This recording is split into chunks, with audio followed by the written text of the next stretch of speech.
big outfit, isn't it? Big outfit. What are they over there now, throwing the ball around? Yeah, Yeah, I guess they're over the football stadium. See a lot of cars. How do you pronounce your last name? Chassereau. Chassereau.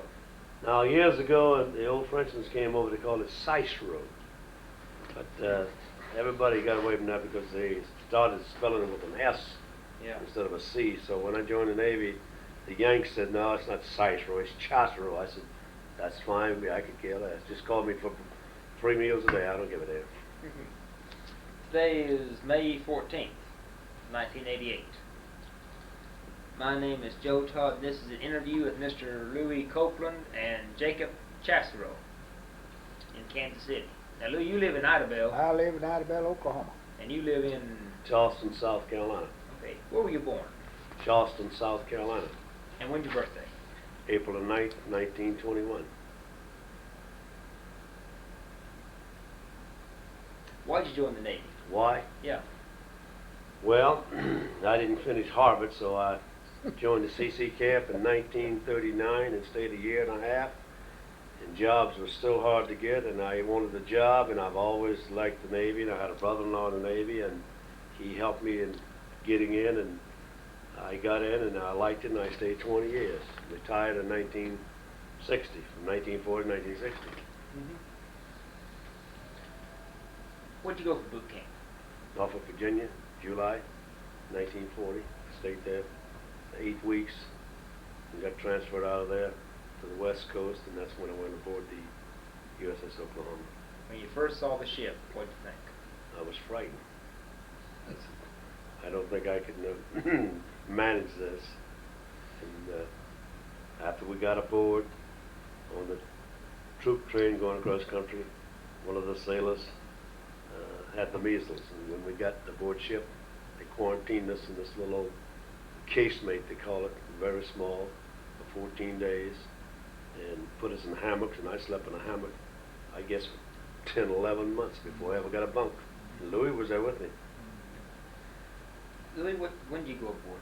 I went aboard about the same time, sometimes in, about the same time Jack did. We all... Long Beach, wasn't it? October, somewhere there. Yeah, sometime along. 1940. Describe your quarters on the ship. Well, the quarters we were in to begin with when we was quarantined and stayed and swung our hammocks, it was a very small area. Casemate. They called it a casemate, and it had a 5-inch 51 surface gun in there, which the Marines manned all the time doing general quarters and practice. And in the overhead, it wasn't much bigger than this room here. In the overhead, they had all the mess tables swinging from the overhead. And each day, for breakfast, dinner and supper as we call it then, the mess cooks had to lower the tables and set up. And after each meal, they would clean up. And it took 2 to 4 guys to put the tables back in the overhead and lock them in for heavy seas. And that was about it. It was rough. $21 a month and a horse blanket. Good child. Oh yeah, it wasn't fancy, but Good child. it was real wholesome. What was your rank when you went on board? Seaman second. Mr. Copeland, what was your I was seaman second. 21 bucks a month. And what division were you in? 6th Division, both of us. 6th Division. Where were your quarters of the ship? What section? Port side, midship. Well, it was the first deck down from the main deck. And that's where the torpedoes came in, just about in that neighborhood. If we'd have been down there, we wouldn't be here talking to you today, but we happened to be topside. What cruises did you make on the Oklahoma? None. We went from Long Beach to Honolulu, and we operated out of Honolulu Was prior to the war, and maneuvers and gun practices. And from there, we went back Patrol, did patrol there the last... right in that Honolulu, Hawaiian area. Yeah, from there to Then the equator. across the equator in the No, Oklahoma? not on the No, we Okie. didn't get that far. Not on the Okie.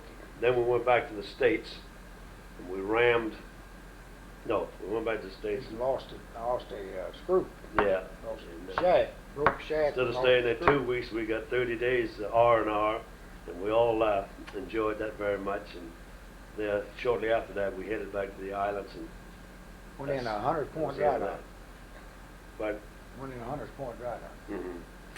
Why did that shaft break? What was it? I don't know. Well, I'll tell you Rough why, because we had a storm, one of the roughest ones, and I got seasick on the old Battleship.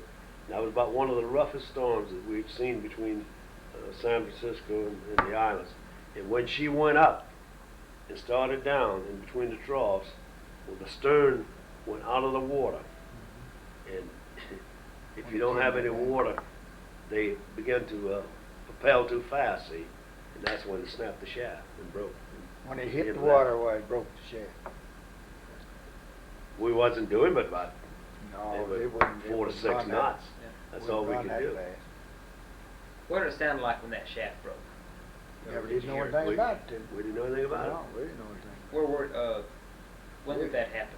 We was, what, 2 days off Frisco or something? Or no, we was going into, it. Sometime in 41, I forgot yeah, what month it was. I forget what month it was. But we wasn't very far out, From as San far as Francisco. distance out from San Francisco. So we hobbled on in on that one screw. To San Francisco? Right. But there wasn't anything to take us from Mare Island. No, there wasn't anything big enough. Take us big enough, so we had to go in the Civilian. Bethlehem Steel, the belonged to Bethlehem Steel Company at that time. Took tankers and whatnot down to Yeah. Hunters Point. Hunters Point Dry Dock here. Where's that? It's in San Francisco Bay, That's at the end of the bay. end of the bay. Were you on board when you sunk the freight train? No, I was in Bremerton, Washington. She left Bremerton and came to Long Beach, and that's when we were. That's where we went to that. In fact, we're glad we wasn't there because Yeah. there's too much paint and so forth to do. We lucked out on that one. What was your average day on the Oklahoma? What'd you do? Tell them, Louie. Well, average day was chow in the early morning. We worked on the gun mounts. Deck crews were active in cleaning up the deck areas, and of course the mess attendants, they served the breakfast and took care of the activities in the chow hall, and which was the sleeping hall at the same time. Not at the same time, but when it came time to hang the swing of hammocks. And well, everybody had a job. There wasn't a whole bunch of spare time during the week. You know, on Sunday we'd get a little break, and Liberty time. Why, certain people went on Liberty, and certain people had duty aboard ship, and that was the Navy. That was the Navy way, and everything was clean. Everything was clean, spotless clean. We had our chow 3 times a day. We laundered our clothes. At that time, we did it ourselves. Had to do it. Had to do it, and we were restricted with the fresh water. I understand now in this day and time that there's an almost unlimited supply of fresh water, but at that time while we were kind of rationed on the water business. You know, Where'd you get your fresh water? Well, it was from generators. Evaporation. Evaporators, yeah, evaporators. But the systems, of course, have changed since then. And we had plenty of water. I mean, you know, when you go in the shower, you didn't just turn the shower on and forget about it, you know, like we do now. you go in and you turn the shower on, you get your old hide wet, and then you turn it off and you soap her down good, and then you can rinse off. And that'd be true most of the time, that you could have enough water for that. So. Did you help hold us on the deck? Have what? Did you help hold us on the deck? Did you have to do that? Oh yes, yeah, oh yeah. How do you hold us on the deck? What is that? With a holy stone and the what do they call them, handles? What is it? The handle. Squeegee handles. Just Put it in the middle of the brick. It had a hole in it. The squeegee stone did, and it had a hole in it, and you put it down in there, and get it around your arm, and you do it like this. And how often did you do that? Oh, it seemed to me like Every Friday, wasn't it? every Field Friday. day. Friday, yeah. We had what we used. Yeah. Well, I didn't hang out in the hospitality much. I know you did. I can't drink, so what the hell? They don't used to be outside. So he's interviewing us for this tape here. Uh-huh. If you'd like to sit down over there and listen, and while we, Louie and I go through. He had me up here. Yeah, I got Mr. Stewart yesterday. Yeah, go through the process. Mm-hmm. You go ahead, Joe, with your excuse us. Oh, sure. 'Cause I got a few things I got to do with the bride when we finish it. Okay. What was the reaction of the Hawaiians to the mainlanders? Well, I always felt that they had no use for the Americanos and the police, whatever you want to call them, the Kanakis or the Hawaiian Brigade over there. I despised them myself, and they had no sympathy for sailors. They would lock you up in nothing flat, and I still feel that way. You know, when we first got over there, when we first went there, we made Liberty from anchored off of Diamond Head, didn't they? They were Right. dredging out pearl at that time, and they didn't have it dredged out. We couldn't get in there, and we anchored off of Diamond Head Made Liberty from there. and made Liberty from Diamond Head. It was rough. Yeah, it's always wet when you got ashore. And 9 times out of 10, it was Liberty call. It was the Whitecaps. Yes. Too bad to even have a Liberty party. Couldn't go ashore. Yeah. Strict. Yeah, they'd anchor off of Diamond Head. All the big ships, they couldn't get in there. And after they dredged that thing out, it wasn't. You kick up the mud every time you went in there. So, what did you do December 6th, Saturday? Well, the only thing I know is that we hung around aboard ship, and we had to work until 12 o'clock or 1 o'clock, and then we had a little free time, and we'd play cribbage, pinochle, or we would wash clothes.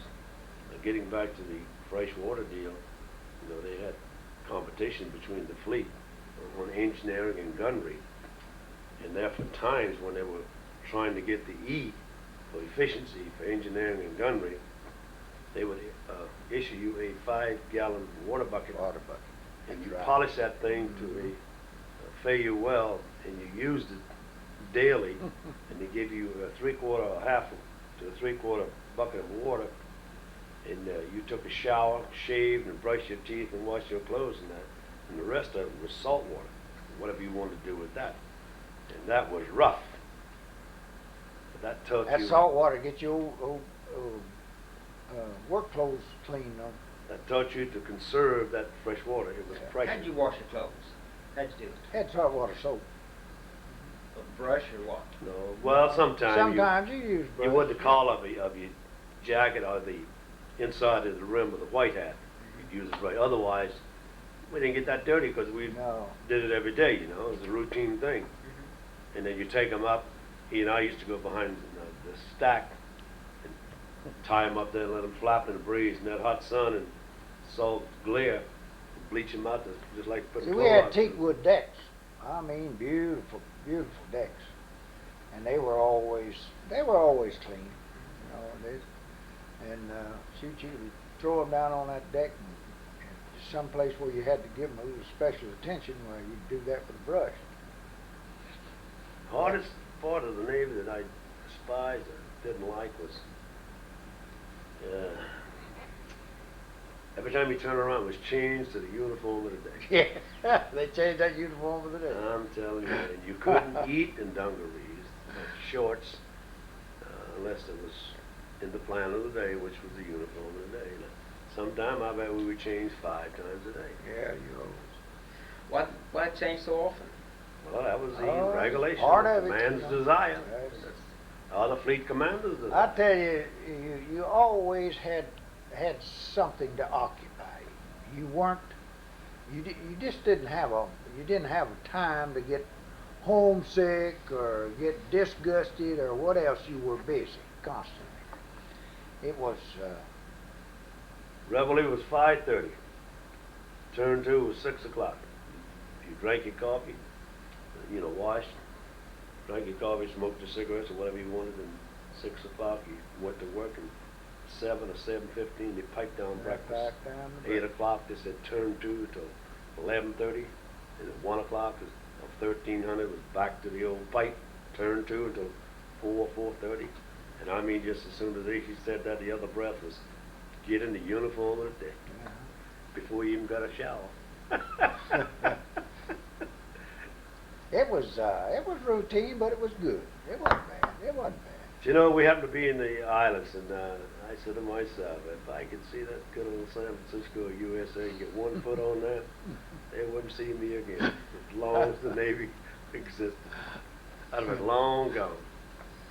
So That's a good life. Good life. start with December 7th. Exactly what happened. Oh boy, Well, Louie tell you not that much. they sounded general quarters. Where were you? I was in the shower when the first torpedo hit. I was in the shower. I was in a cruise shower. Of course, everybody was different places, doing different things, but everybody we was getting ready to go ashore, and I was in the shower. What was that shower? On third deck? Mm-hmm. On third One deck below. Yeah, berth. yeah. It was on third deck. Were you close to your quarters? Mm-hmm. Right down underneath. Underneath. And How close to you that torpedo hit? well, it must have been pretty close the way it sounded. Below the water line, right about where he was at, midship. Yeah.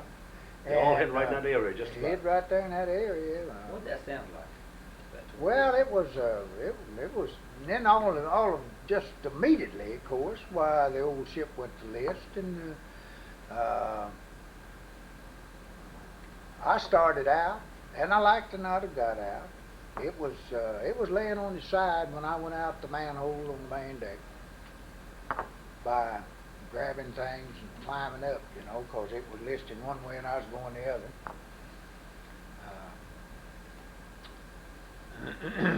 But everybody had their wherever they were. Well, that's what happened. It happened anyhow, and just happened to catch us in different parts of the ship under different circumstances. Some of the boys went to their battle stations, and the radio men, they were down below decks, weren't you, Jack? On about the 4th deck, wasn't that the radio shack down there?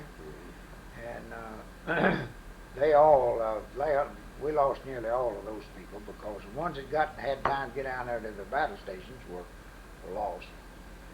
And of course we had magazine crews, and if they got down there, if they had time to get there, why? Because that thing was sitting in the mud in about 8 minutes, wasn't it? Something like that. Yeah. Did the lights go out when you were coming out? Oh yes, the lights were out. So how'd you know where you were going? Well, I don't know. The chow tables. I remember when I went through the casemate deck.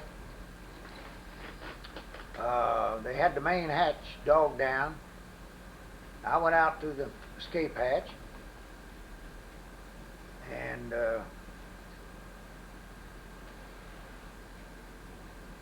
I went out up there, and I could walk on the side of the ship. thing didn't completely submerge. It was built like this, and this part of it was out of the water. The extreme stern was in the water, and extreme bow was underwater. But the midship, where it was the widest, why, it was out of the water. Did you go to the Maryland?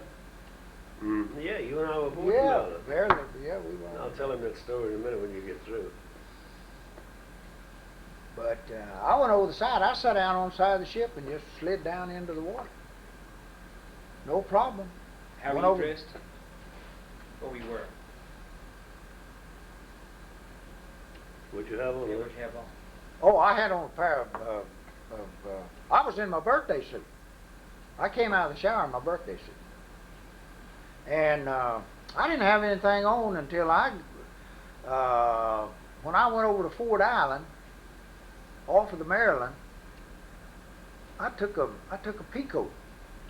And that's all I had until I got over there and got me one of those civilian suits out of that, over on Ford Island, where I went in that house and got me a suit of clothes. And at that time, the aviators, of course I wasn't an aviator, but I went in that aviator's house and they had these big old heavy socks. Big old heavy socks. And I got me a pair of them. That's the shoes I had.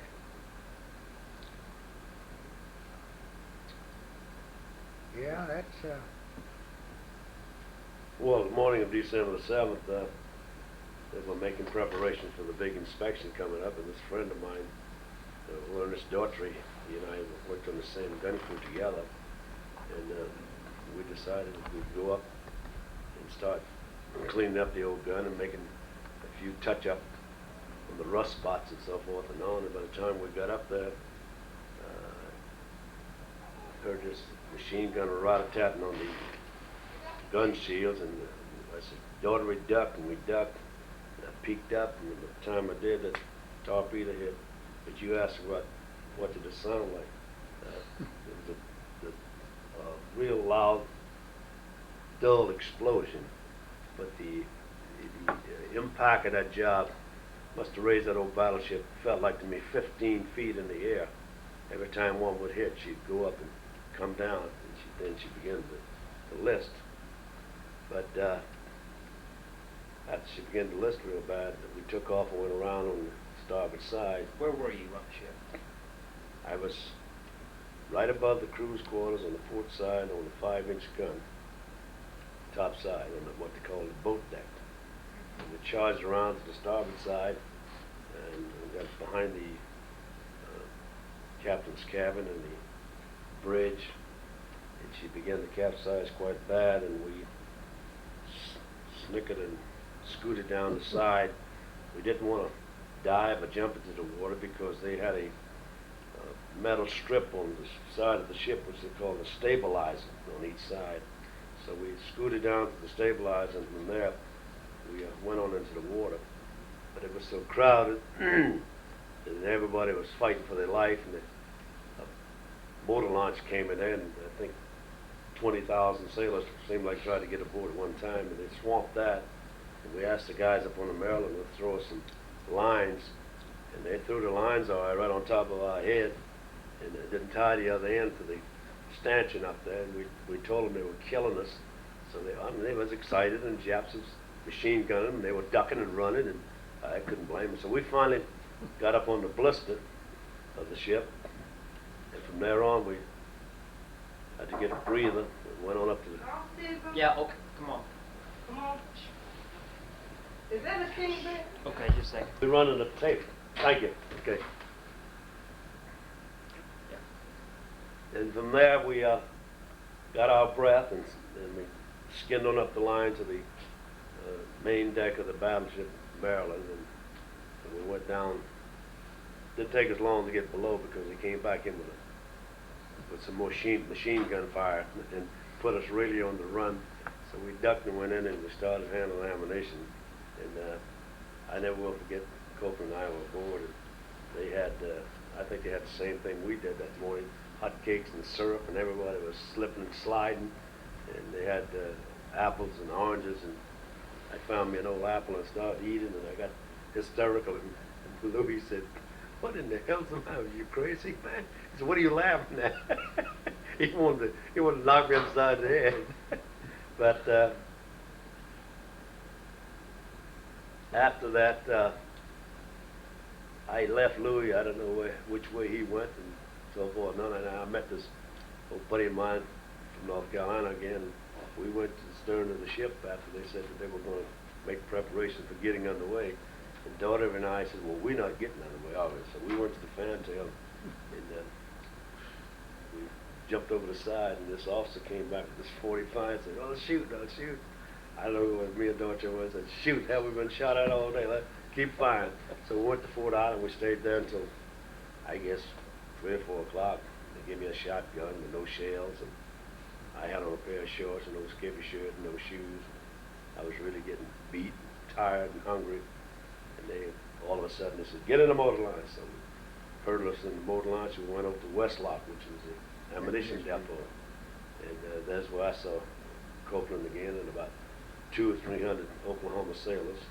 And they kept us there for 10 days handling ammunition. And I mean, they worked us. And we slept in the Marine barracks on a concrete slab deck. And they threw us one blanket, no pillow. And we slept, they finally issued us a pair of shoes. And we used our shoes for a pillow and used the blanket for a mattress. We didn't need any cover. And they fed us very little. And they ran out of food, and they had a bunch of them old big tame rabbits. And they fed me some rabbit stew. And I must have got sick and heaved for 3 days. And that day to this, don't you ever mention rabbit soup. It's rabbit to me again. You remember that, Louie? Yep. And we went aboard Louisville late one evening. Right. And it got underway that night. I mean, we looked like a bunch of bums when we went aboard. Yeah. And those guys, you know, were all nice, clean, shaved, and just got through with a big she meal. was at sea and came into port that day, didn't she? Right. And then we went aboard that night, late that evening, and got underway that night, and went to Quadsland, didn't we? No, we went to San Francisco.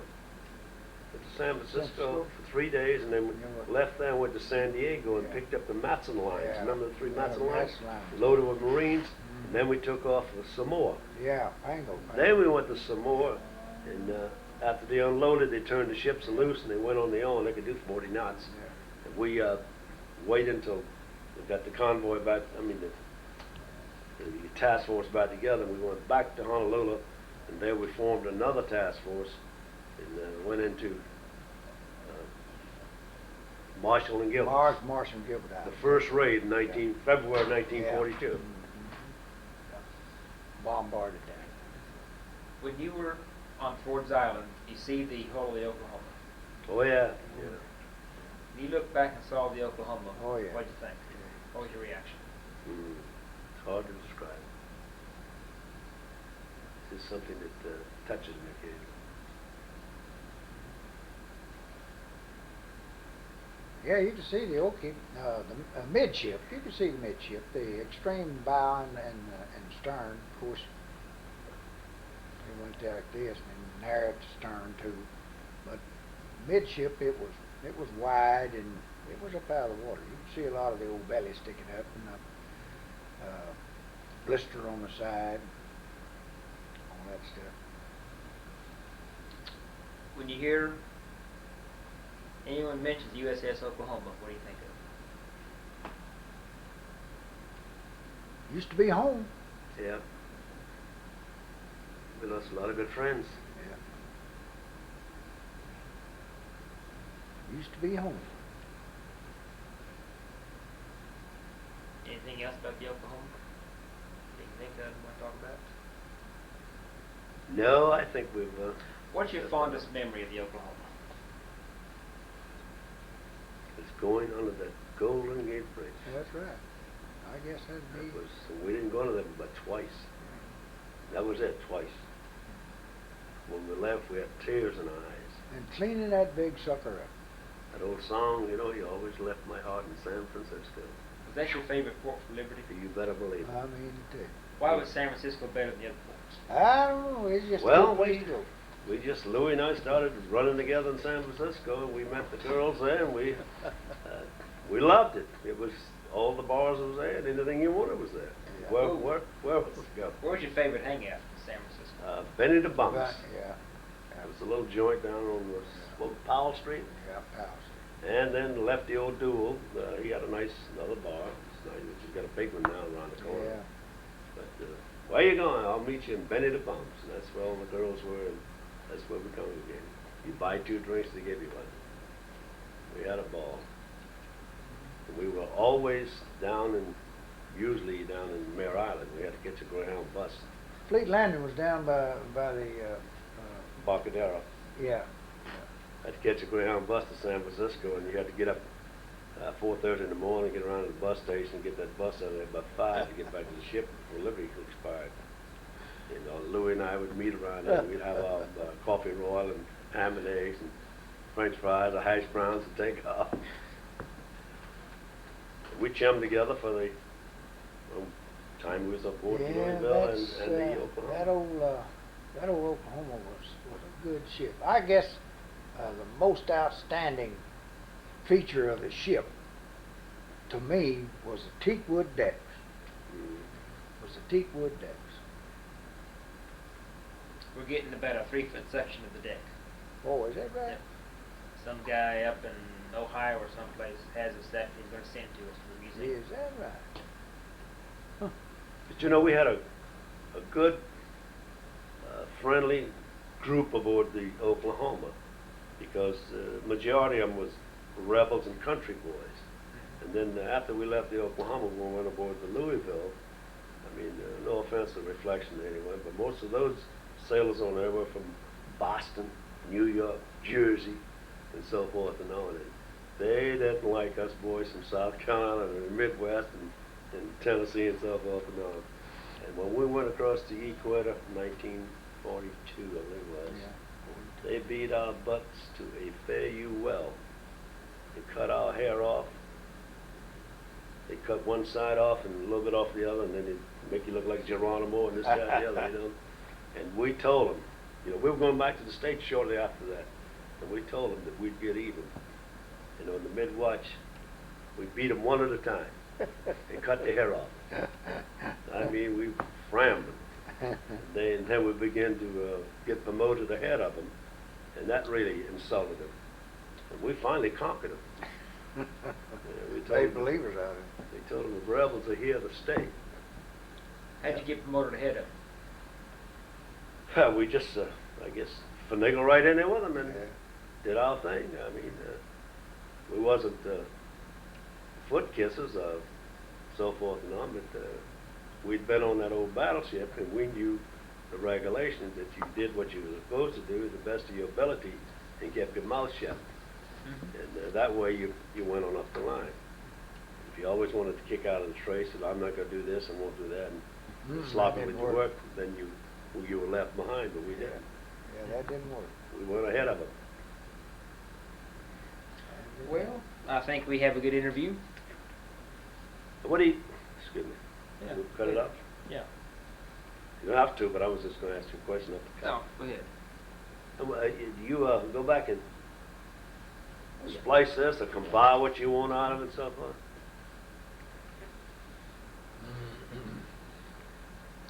It's a lot of work to that, isn't it, Joe? Oh yeah, I enjoy it though. I know. I learned a lot about the Oklahoma. Yeah, man.